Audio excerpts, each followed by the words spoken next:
बिस्मिल्लाहिर्रहमानिर्रहीम, अस्सलाम वालेकुम। इस वक्त तमाम कोशिशें हो रही हैं इमरान खान को माइनस और मियां नवाज शरीफ को प्लस करने की। आप ये देखिए कि जहांगीर तरीन साहब भी बहुत सी मुलाकातें करते फिर रहे हैं, बहुत से लोग उनके साथ शामिल होने जा रहे हैं और सबसे ज़्यादा जो लोग तहरीक इंसाफ को छोड़ कर जा रहे हैं उन पंछियों की उड़ान जहांगीर तरीन ग्रुप की तरफ ही है। नई जमात की बात की जा रही है, उसमें भी मुस्लिम लीग जिन्ना का नाम आ रहा है। तो अब इस नाम से ही बड़ा वाज़ेह हो रहा है कि क्या होने जा रहा है। आप ये देखिए कि मियां नवाज शरीफ साहब अभी पाकिस्तान आए नहीं हैं, उनकी कोशिशें जारी हैं, लेकिन उन कोशिशों को बहुत बड़े झटके लग रहे हैं। एक तो माशी तौर पर जाहिर है कि हम देख रहे हैं कि पाकिस्तान में इतना बुरा हाल कभी नहीं था, इतने मसाइल कभी नहीं थे, इतनी महंगाई, इतनी बेरोज़गारी, ऐसा कभी नहीं देखा गया। पाकिस्तान की डिफ़ॉल्ट की बातें, ख़तरा इतना ज़्यादा कभी नहीं था। यहाँ पर अब खुदा न खास्ता खुराक के बहरान की बात की जा रही है। ये खबर छप चुकी है, डॉन न्यूज़ ने इस खबर को छापा है, इंटरनेशनल ऑर्गेनाइजेशंस इस बारे में आपको बता रही हैं, ना सिर्फ डिफ़ॉल्ट के ख़तरे के बारे में बल्कि खुराक के बहरान के हवाले से भी बात की जा रही है। अच्छा, अब हम कुछ खबरों का जायज़ा लेते हैं जिससे अंदाज़ा होगा कि जहांगीर तरीन साहब कितने फ़ायदेमंद होंगे और ये नवाज शरीफ ग्रुप और जहांगीर तरीन ग्रुप ये दोनों एक दूसरे का ही नुकसान करेंगे। वो किस तरह से, वो मैं आपके सामने रखता हूं। देखिए, पहली चीज़ तो ये है कि इस वक्त ओन चौधरी जो कि जहांगीर तरीन साहब के राइट हैंड मैन हैं, वो अब भी काबीना का हिस्सा हैं।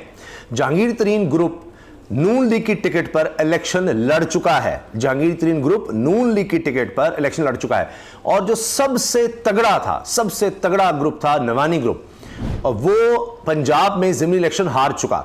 पाकिस्तान की तारीख में जब से इलेक्शन हुए हैं ये ग्रुप कभी इलेक्शन नहीं हारा था, लेकिन ये आज़ाद हैसियत में जीते थे और फिर तहरीक इंसाफ में शामिल हुए थे। ये इतना ताकतवर धड़ा है जनूबी पंजाब में, और फिर ये हार जाते हैं नून लीग की टिकट लेकर। नहीं, आज़ाद जीते हैं और नून लीग का भी आगे आप देख लीजिए, पीडीएम का भी सपोर्ट आप ले लीजिए, उसके बावजूद ये हार जाते हैं। तो साबित ये हो रहा है कि जहांगीर तरीन साहब 0 + 0 = 0 ही होगा।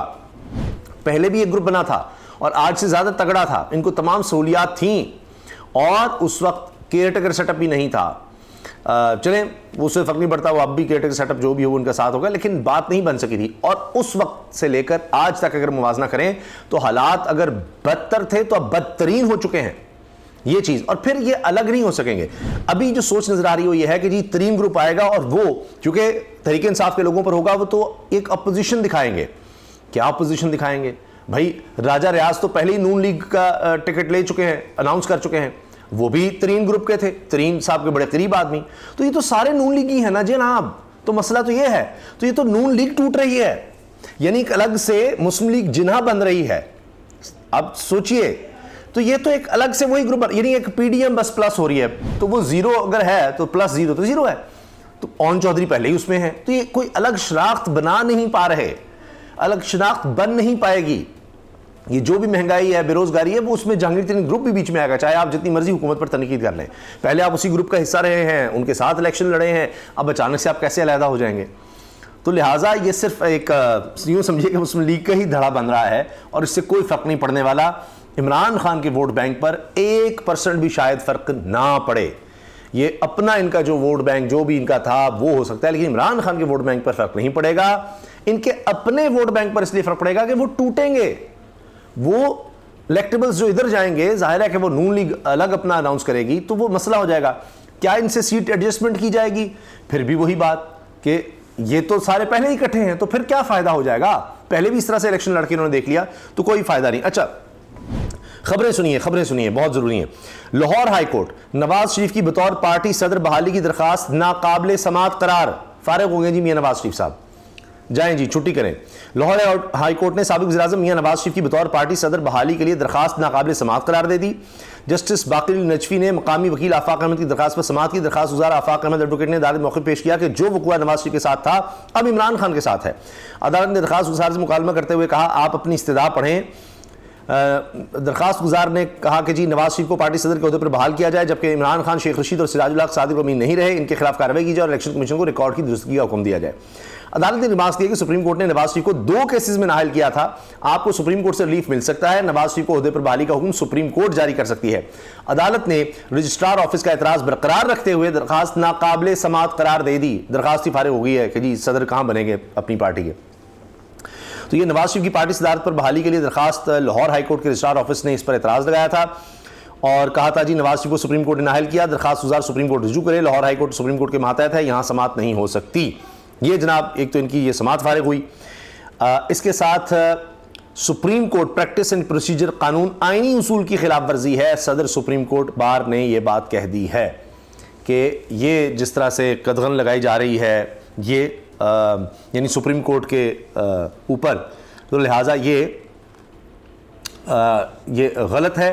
अब ये यानी सुप्रीम कोर्ट बार जो है वो भी इसमें साथ आकर खड़ी हो गई है, क्योंकि सदर supreme court bar association Abid Zubairi ने supreme court practice and procedure कानून को अदालती इख्तियार पर पार्लिमान का तजावुज़ करार दे दिया है और ये तहरीरी जवाब उन्होंने अदालती उज़्मा में जमा भी करवाया है। तो ये एक था कि जनाब चीफ जस्टिस की ताकत कम किया जाए। यहाँ पर भी सुप्रीम कोर्ट उनके साथ खड़ी हो गई है, सुप्रीम कोर्ट और आइन के हक़ में। इसके साथ साथ जनाब पीटीआई के साबिक अरकान को राग़िब करने के लिए तरीन ग्रुप बड़ा सरगर्म है जी और पूरी कोशिशें कर रहा है जी हमारी तरफ आ जाओ, तुम्हारे सारे गुनाह हम बख्शवा देंगे, सारे ख़ताएँ तुम्हारी बख्शवा देंगे, हम जनाब जो कुछ हो चुका आप दूध के धुले हो जाएंगे। तो बहरहाल जो आ रहा है अब अवाम में कितनी मकबूलियत पाएगा, मैं आपको हाल ही की मिसाल दे चुका हूँ। वो तो एक हकीकत है ना, उसको तो नहीं जुटा सकते, आगे क्या होगा वो अलग, लेकिन हम उस पर बुनियाद बनाकर अपना तजिया पेश कर सकते हैं। मैंने आपसे बता दिया ये 0+0 वाला मामला नज़र आ रहा है।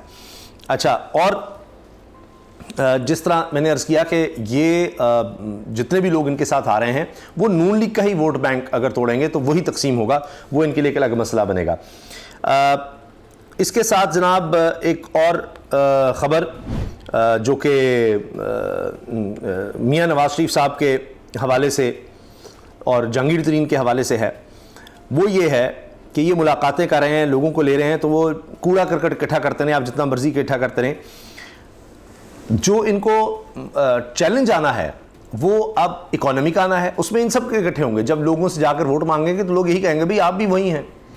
तो ना सिर्फ वो चैलेंजेस जो ख़वातीन के साथ सलूक हो रहा है। अब ये देखिए आईजी पंजाब को ये प्रेस कॉन्फ्रेंस करनी पड़ी है, ये 5वीं प्रेस कॉन्फ्रेंस है राना सनाउल्लाह की प्रेस कॉन्फ्रेंस के बाद, कि जिसमें कहा जा रहा है ख़वातीन से कोई ज़्यादती नहीं हो, ख़वातीन से कोई ज़्यादती नहीं हो रही। क्या हमारी पुलिस का ऐसा रवैया है या इनका ट्रैक रिकॉर्ड ऐसा है कि इनकी बात पर कोई यकीन करेगा?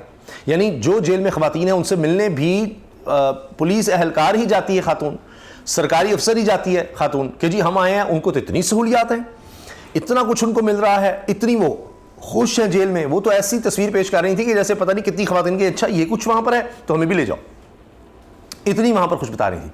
और आप देखिए कि पुलिस पर हिरासत के दौरान तशद्दुद का इल्ज़ाम है और पुलिस ही जाकर कह रही है कि जनाब हम देख रहे हैं, बिल्कुल खुश हैं वो। और उसके बाद क्या होता है, वो प्लास्टिक बैग्स चढ़ाकर वो नीले ख़वातीन को देखिए बाहर निकाला जा रहा है, पेश किया जा रहा है। डॉक्टर यास्मीन अरशद साहब कह रही हैं जी कईयों को तो शनाख्त पेड नहीं करवाई जा रही। ये टॉर्चर कम है कि आप कानून पर अमल दरामद नहीं कर रहे, उनको इस तरह जा रहे हैं और वो शॉप पर प्लास्टिक बैग चढ़ाए हुए उनको इस तरह पेश किया जा रहा है ख़वातीन को। कहाँ ऐसा होता है? और फिर कहते हैं जी हम तो ख़वातीन का बड़ा एहतराम, इसका इतना बैकलैश आ रहा है वो इन सब के ऊपर आएगा। मैं आपसे अर्ज़ कर रहा हूँ, इनको अंदाज़ा नहीं है और ये अब घबराए बैठे हैं। आप देख लीजिए इसीलिए प्रेस कॉन्फ्रेंस। लेकिन कौन इनकी मानेगा? आप खुद सोचिए, मुझे बताइए कि हमारे यहाँ पुलिस का कॉन्सेप्ट क्या है? क्या पुलिस को देखकर या पुलिस अगर एक बात कर रही होगी लोग उसको सच मानेंगे कि जी हमने तो कभी टॉर्चर किया ही नहीं, हमने तो कभी कोई जाली पुलिस मुकाबला नहीं किया, हम तो बहुत अच्छे हैं, पुलिस की कारकर्दगी बड़ी ज़बरदस्त है, हम तो इतने प्यार से रखते हैं, वो बाल तो हम खींचते ही नहीं। वो वीडियो पता नहीं किसने बना दी कि हम किसी लड़की के बाल खींच के उसको ले जा रहे हैं, किसी को घसीट रहे हैं, मर्द पुलिस एहलकार घसीट रहे हैं, मर्द पुलिस एहलकार घरों में जा रहे हैं, रात के वक्त जा रहे हैं, सारी सीसीटीवी फुटेजेस मौजूद हैं। पता नहीं वो कौन लोग हैं, हम तो बहुत ख्याल करते हैं। और उस्मान डार की वालिदा के साथ बदतमीजी तो पता नहीं किसने की थी, पता नहीं क्यों ख्वाजा आसिफ साहब ने माफ़िया मांगी फिर उस पर, और कोई एक्शन फिर क्यों नहीं लिया, फिर माफ़िया किस वज़ीर दिफा किस चीज़ की माफ़िया मांगते रहे। तो ये सब आप देखिए ना कि क्या है, ये कौन इनकी मानेगा। इसलिए तो इंसानी हकूक़ की तंजीमें, आलमी तंजीमें इस बारे में बात कर रही हैं और वो सारा इनके ऊपर आना है, मियां नवाज शरीफ पर आना है, जहांगीर तरीन पर आना है। ये सब जो अपनी पार्टियां बना रहे हैं इसके जवाब इनको देने पड़ेंगे वोटर्स को जब ये जाएंगे। यहाँ तो लोग कह रहे हैं आए, जहांगीर तरीन साहब खुद ये अपनी नाहली ख़त्म करना चाह रहे हैं, नवाज शरीफ साहब ख़त्म करना चाह रहे हैं, उसके बाद आ जाएं, इलेक्शन लड़कर देख लें कि क्या होता है। यानी ये खूब है कि वहाँ बैठे रहेंगे जब तक सारा कुछ ठीक नहीं हो जाता, तब तक यहाँ आएंगे नहीं। तो ये हत्ता के जो गिरफ्तारियाँ हो रही हैं, मिसाल के तौर पर शेर अरफदी गिरफ्तार हैं, वो रिहा होते हैं, फिर गिरफ्तार कर लिए जाते हैं, ये सब इनके ऊपर जा रहा है। ये आप समझिए जिस तरह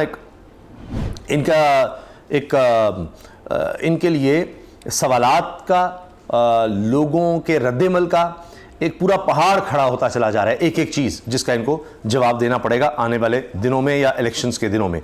अब आ जाइए, जो मियां नवाज शरीफ साहब जो मर्जी कहते हैं हमारे दौर में ये था वो था, ये भी दौर इनका है। अब ख़वातीन के हवाले से सेंटर ज़रक़ा तैमूर का कहना है कि पंजाब हुकूमत का यह कहना कि इनकी हिरासत में सिर्फ 10 ख़वातीन थीं बिल्कुल झूठ है। मेरे ज़राए के मुताबिक जेल से रिकॉर्ड लिया गया तो मालूम हुआ इन्होंने 350 ख़वातीन को गिरफ्तार कर रखा है। 350 ख़वातीन को गिरफ्तार कर रखा है, ये सेंटर साहबा कह रही हैं। अच्छा जी, अब आप ये देखिए, हर तरफ खबर है जहांगीर तरीन, लेकिन वो एक बनाया जा रहा है कि बस पता नहीं क्या है, क्या हो जाएगा, लेकिन हकीकत मैं आपको बता रहा हूँ कि इनसे कोई ख़ास बनना नहीं है। अब हालात ये हैं कि इस वक्त मुशर्रफ ज़ैदी साहब ने भी लिखा है जी, a highly flammable summer, there seems to be a nearly no preparation for what is coming this summer, but no matter how much Pakistan tries to hide, there is no escaping what is coming this summer। कि इन गर्मियों में जो होने वाला है इसके लिए किसी की तैयारी नहीं है। डॉन में जनाब आरिफा नूर साहिबा लिखती हैं, unless something is about to change we will follow our own pattern of madness, कि अगर हम बदले ना तो फिर सब एक पागलपन एक हमें नजर आएगा, एक chaos नजर आएगा। We should be wary of leaving two provinces politically alienated when economic hardship is growing. To think outsiders will not take advantage of this would be foolish. We have underestimated our own people and the form their anger takes in the past। Dawn में लिख रही हैं beyond the crackdown, Arifa Noor साहिबा ये don पर programme भी करती हैं और ये कह रही हैं कि जी हमें इस पर सोचना होगा, इसके बारे में बड़ा हमें मोहतात रहना होगा कि दो सूबों को हमने बिल्कुल एक सियासी तौर पर अलहदा कर दिया है और माशी जो है हमने तबाही लेकर आ गए हैं। तो हम ये समझें कि बाहर के लोग इसका फ़ायदा नहीं उठाएंगे, हमारे दुश्मन फ़ायदा नहीं उठाएंगे, ये बेवकूफ़ी होगी ऐसा सोचना। और हम जब अपने ही लोगों के ख़िलाफ़ जाएंगे, उनकी सोच, उनके ख़्याल, उनकी ख्वाहिशात के ख़िलाफ़ जाएंगे, तो फिर किस तरह से लोगों का गुस्सा निकलेगा, तो ये बड़ा एक खौफनाक ये चीज़ है। और हमें माजी में देखना होगा कि फिर जो एक गुस्सा होता है वो किस तरह से लोगों का निकलता है, ये सोच के भी इंसान को खौफ आता है कि जब लोग मायूस होंगे और उनको आप इस तरह माशी तौर पर, समाजी सियासी तौर पर बिल्कुल अलग कर देंगे दो सूबों के लोगों को, तो फिर क्या रद्द-ए-अमल आएगा, ये सोच के भी खौफ आता है। और इसके साथ जनाब IMF वाला मामला अपनी जगह है। डॉन उर्दू ने खबर छापी है, माशी सियासी बहरान बिगड़ने की सूरत में पाकिस्तान में खुराक के शदीद अदम तहफ़्फ़ुज़ का खदशा है। ये जनाब आइंदा आने वाले दिनों की पेशगोई की जा रही है, आप इसी से अंदाज़ा लगा लीजिए। अमीन अहमद साहब की खबर है, माशी सियासी बहरान बिगड़ने की सूरत में पाकिस्तान में खुराक के शदीद अदम तहफ़्फ़ुज़ का खदशा। अक़वाम मुत्तहिदा ने खबरदार किया है, अगर माशी और सियासी बहरान मज़ीद बिगड़ गया तो पाकिस्तान में खुराक का शदीद अदम तहफ़्फ़ुज़ आइंदा महीनों में मज़ीद ख़राब होने का खदशा है। और ये ताज़ा रिपोर्ट है जो IMF ने शाया की है पाकिस्तान के हवाले से, और ये रिपोर्ट्स आ रही हैं और यहाँ हम जोड़ तोड़ में लगे हुए हैं कि जनाब नवाज शरीफ वापस आ रहे हैं, तरीन ग्रुप बन रहा है, दोनों की वापसी हो रही है, दोनों की नाली ख़त्म हो रही है। तो ये दोनों अब इकट्ठे ब्रैकेट हैं और ये कोई अलग शनाख्त नहीं बना सकेंगे, ये सब इकट्ठे एक ही तरफ होंगे ना। इससे तहरीक इंसाफ का, इमरान खान का कोई वोट बैंक टूटने वाला है, इनका अपना वोट बैंक टूटना है और इनके लिए कोई अच्छी खबर इस लिहाज से सामने नहीं आ रही पॉलिटिकली अवामी सतह पर। यानी एक तो है ना जोड़ तोड़, और उस लिहाज से आप देख लीजिए एक जो ताकत की सियासत होती है या आप उसको इलेक्टेबल्स की सियासत कहें, लेकिन एक अवामी सियासत भी होती है। तो उस लिहाज से आप देखें जो वोटर की सियासत है उसमें तो ये ज़ीरो होते चले जा रहे हैं। अल्लाह हाफ़िज़।